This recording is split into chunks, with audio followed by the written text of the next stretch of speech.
যত সম্পর্ক রয়েছে আমাদের, যাকে আমরা এত আপন ভাবি ও না থাকলে আমি বাঁচব না, আমার যত সুখ শান্তি সব ওকে নিয়ে, তোমাকে ছাড়া বাঁচব না, এই যে ভাবগুলো আমাদের মধ্যে রয়েছে, যাকে নিয়ে সবকিছু ভাবি সেও থাকবে না, আর যিনি ভাবছেন যে যে ওদেরকে ছাড়া বাঁচবে না সেও থাকবে না, কেউ বাঁচবে না, ও বাঁচবে না, তুমিও বাঁচবে না, আমিও বাঁচব না।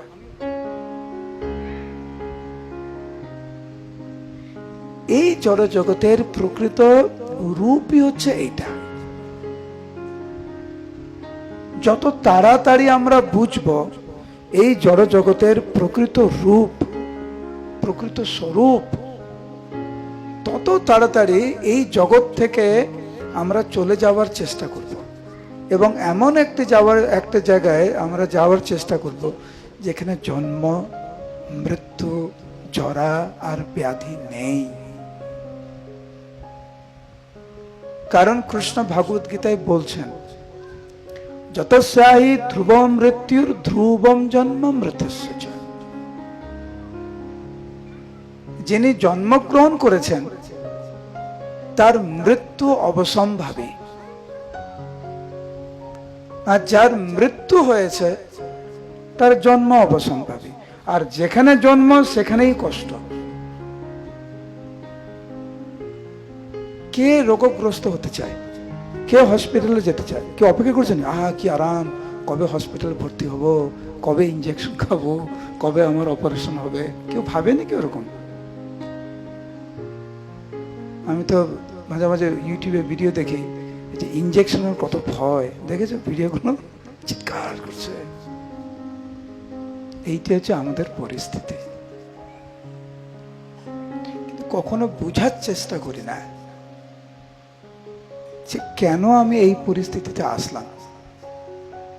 যদি আমি ভগবানের সন্তান হয়ে থাকি, ভগবানের অংশ হয়ে থাকি, তাহলে কেন আমি দুঃখের আলয়ে আছি? ভগবান কৃষ্ণ বলছেন যে আমরা হচ্ছে আত্মা, আমরা নাকি নিত্য। তো আমরা যদি নিত্য হয়ে থাকি, আত্মা হয়ে থাকি, তাহলে এই দুঃখের আলয়ে বা অনিত্য সংসারে আমরা কেন এসেছি?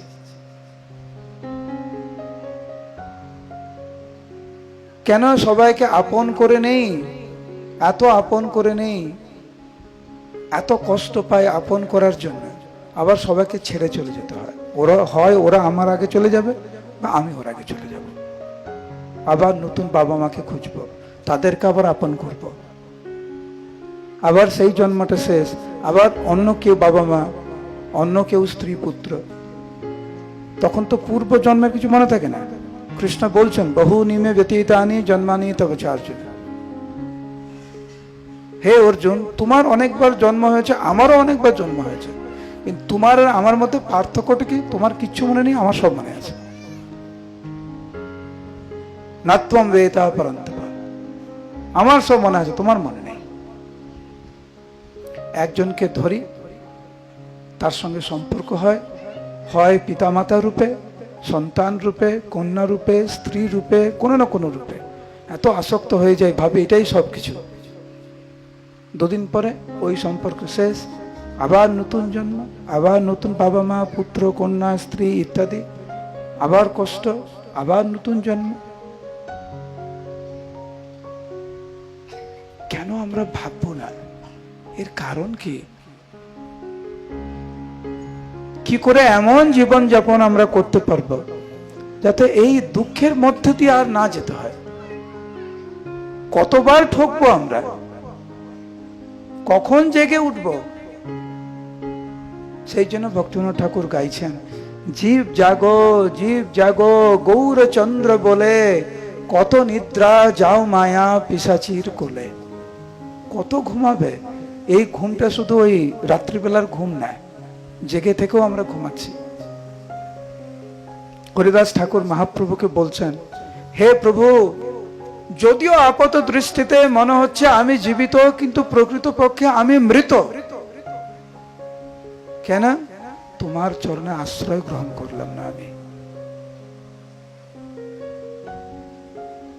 আমরা জীবিত, প্রকৃতপক্ষে আমরা কি? আমরা তো ঘুমাচ্ছি। এত সুযোগ সুবিধা খ্রিস্ট ভাবনামৃতের পথে অগ্রসর হওয়ার জন্য, ভালো ভক্ত হওয়ার জন্য, যাতে নিত্যকালের জন্য আমাদের এই জন্ম মৃত্যু জরা ব্যাধির যে চক্র, সেটাকে সমাপ্তি করার পূর্ণ সুযোগ আমাদের রয়েছে, কিন্তু আমরা গ্রহণ করতে রাজি নই। সেই জন্য হরিদাস ঠাকুর বলছেন, হে প্রভু, আমার মতো হতভাগ্য আর কেউ নেই। আপাত দৃষ্টিতে যদিও আমি জীবিত, প্রকৃতপক্ষে আমি মৃত।